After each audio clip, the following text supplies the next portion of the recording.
میرے اس افسانے کا عنوان ہے ایک اور عذاب۔ مندرا پریس کلب کی فٹ پاتھ پر بیٹھی خود کو ننگا کرنے کے لیے بے قرار تھی تاکہ زندگی کی دوہری اذیت سے چھٹکارا مل سکے۔ مسلسل 20 برس سے زبان کی گوری چمڑی سے چپکا ہوا سچ اگل دینا چاہتی تھی۔ وہ وقت بھی کیسے کیسے پینترے بدلتا ہے۔ ایک زمانہ تھا جب وہ اپنے گورے رنگ سے بہت محبت کرتی تھی۔ بات ہی کچھ ایسی تھی، وہ کالے کلوٹے گندے سڑاند اور بدبو سے لتڑے ہوئے جسموں کے بیچ پیدا ہوئی تھی۔ بڑی ہوئی تو اترانا آ گیا، کیوں نہ آتا۔ بھنگی پاڑے کا ہر مرد اسے سوئی کی طرح چبھتی ہوئی نظروں سے گھورا کرتا، تب وہ غرور سے سینہ تان لیا کرتی۔ ایسا کرنے سے اس کا جوبن دو چند ہو جاتا۔ بڑی ہوئی تو ابا نے چاہا کہ بلدیہ کی نوکری پر لگ جائے، مگر وہ یہ منع کرتی کہ ابا مجھے سڑکوں پر جھاڑو نہیں لگانی ہے۔ تب باپ چیختا کہ تو میترانی ہے، کوئی مہارانی نہیں، اور نہ ہی تیرا باپ انسپیکٹر لگا ہوا ہے۔ برسوں کچرا اٹھانے کے بعد تیرا باپ CBI کی مہربانی سے مقدم بنا ہے۔ اس سے زیادہ کا خواب دیکھنا منع ہے، ورنہ سوچ پر بھی جھاڑو پھر جایا کرتی ہے۔ مگر کسے معلوم تھا کہ شادی کے بعد بلدیہ کی نوکری اور جھاڑو ٹوکری اس کا مقدر بن جائے گی۔ اس کے شوہر بنسی نے تو صرف ایک ہی کام سیکھا تھا، سینما گیری۔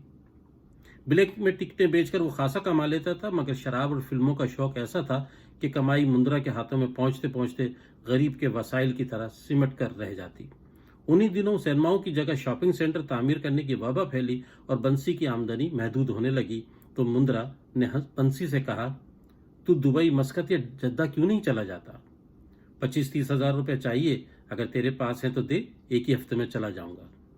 مندرا خاموش ہو گئی۔ گوری چٹی مندرا کے پاس روپے کی دولت نہیں تھی۔ اگر کچھ تھا تو وہ 2 لڑکوں کی ماں ہونے کے باوجود اس کے روپ، رنگ اور چال کا سجیلا پن تھا، جسے دیکھ کر لوگ مسکرانے اور آوازیں کسنے لگتے تھے۔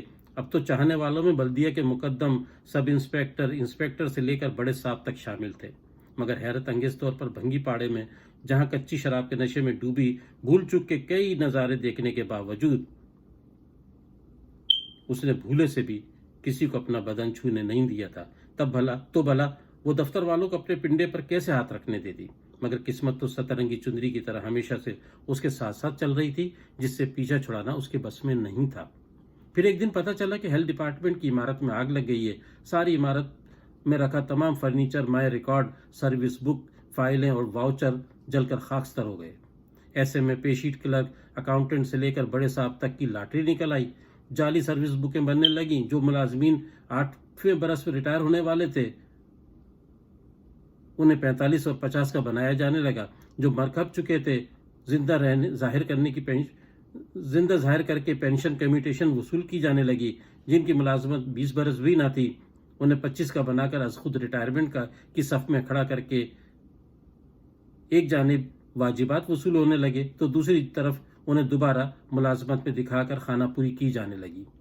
حصہ داروں کو اپنا حصہ وصول کرتے دیکھا تو مندرا بھی بابو انسپیکٹر کے پاس پہنچ گئی۔ صاحب میرے لیے بھی کچھ کرو نا۔ کیا کروں صاحب؟ جس طرح لکشمی بائی، ایمینول اور کملا کو آپ نے پینشن گریجویٹی دلوائی ہے، مجھے بھی دلواؤ نا۔ صاحب میرے کو پیسوں کی ضرورت ہے، وہ سعودی عرب جانا چاہتا ہے۔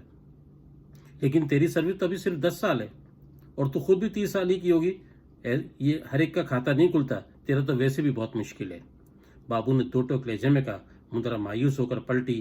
اس کی امید دفتر کی جلی ہوئی دیوار کے پلاسٹر کی طرح بھربھری ہو کر رہ گئی۔ اس کی آنکھیں سامنے کا دھندلا مستقبل دیکھ رہی تھی۔ آگے پیچھے ہوتی تو دیکھ پاتی کہ ہیلتھ انسپیکٹر بابو کے چرس آلودہ لبوں سے زہریلی مسکراہٹ اور شاطرانہ نظریں کیسے لپکتی چپکتی منصوبے کا جالا بن کر اس کے بدن پر اچھالنے والی تھیں۔ دروازے کی جلی ہوئی چوکھٹ پار کرنے سے پہلے ہی بابو کی آواز نے اسے پلٹنے پر مجبور کر دیا، مگر یہ پلٹنا تو غضب ہو گیا، کیونکہ اگلے 20 سال وہ پتھر کی بن کر رہ گئی تھی۔ 20 برس بعد اس کی رگوں کا منجمد خون پھر سے دوڑنے لگا۔ پریس کلب کی فٹ پاتھ پر کمیونٹی کے بہت سے مرد عورتوں کے ساتھ بینر اور پلے کارڈ اٹھائے وہ سراپا احتجاج بنی بیٹھی تھی۔ ان برسوں میں زندگی کیسے گزری اسے سب یاد تھا۔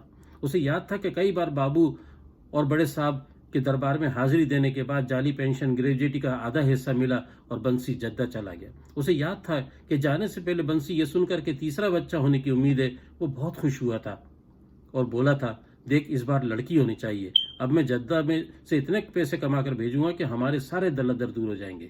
بیٹی کی بات ہی الگ ہے، بیٹے سالے حرامی بڑے ہو کر کون سا ڈنگ کا کام کریں گے۔